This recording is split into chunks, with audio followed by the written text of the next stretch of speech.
ಪ್ರಧಾನಿಯವರಿಗೆ ಮತ್ತು ಆಡಳಿತಾರೂಢ ಪಕ್ಷಕ್ಕೆ ಪದ್ಧತಿಗಳನ್ನು ಮೇಲ್ನೋಟಕ್ಕೆ ಕಂಡುಬರುವಂಥದ್ದು. ಅದೇನೋ ಆಗಲಿ, ಈ ಸೆಷನ್ನದಲ್ಲೇ ಸಮಯ ಎಷ್ಟು ಹಾಳಾಗ್ತದೆ, ಎಷ್ಟು ಚರ್ಚೆ ಆಗ್ತದೆ, ಮೌಲ್ಯಾತ್ಮಕ ತತ್ವಗಳ ಬಗ್ಗೆ ಎಷ್ಟು ಚರ್ಚೆ ಆಗ್ತದೆ ಅನ್ನೋದು ಎಲ್ಲರೂ ಇದನ್ನು ನೋಡ್ತಾ ಇದ್ದಾರೆ.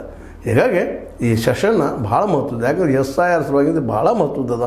ಇನ್ನುಳಿದ ವಿಷಯ ಸಾಕಷ್ಟು ಅದಾವೆ. ಮಸೂದೆ ಪಾಸ್ ಮಾಡೋದು ಬಿಡೋದು ಅವು ಸಾಮಾನ್ಯವಾಗಿ ನಡೆಯುವಂಥ ಕೆಲಸ ಪ್ರೊಸೀಜರ್ಸು ತಿದ್ದುಪಡಿ ಮಾಡ್ತಾರೆ, ಮಾಡಲಿ. ಅದ್ರ ಜೊತೆಗೆ ಮತ್ತು ಇನ್ನೊಂದು ಹೇಳುವಂಥ ಸ್ಥಾಯಿ ಸಮಿತಿ ಇವತ್ತಲ್ಲಿ ಹಾಕ್ಬೇಕು, 10 ಎಲ್ಲ ಹಾಕಿ ಅಲ್ಲಿ ಚರ್ಚೆ ಆಗಬೇಕು. ಆನಂತರ ಮುಂದಿನ ವಿಷಯ ತೊಗೊಳ್ಬೇಕು ಅನ್ನೋದು ಒಂದು ಸಾಮಾನ್ಯ ನಿಯಮ. ಇವುಗಳನ್ನು ಸಹಿತ ಈಗಾಗಲೇ ನಮ್ಮ ರಮೇಶ್ ಜಯರಾಮ್ ರಮೇಶ್ ಹೇಳಿದ್ದಾರೆ.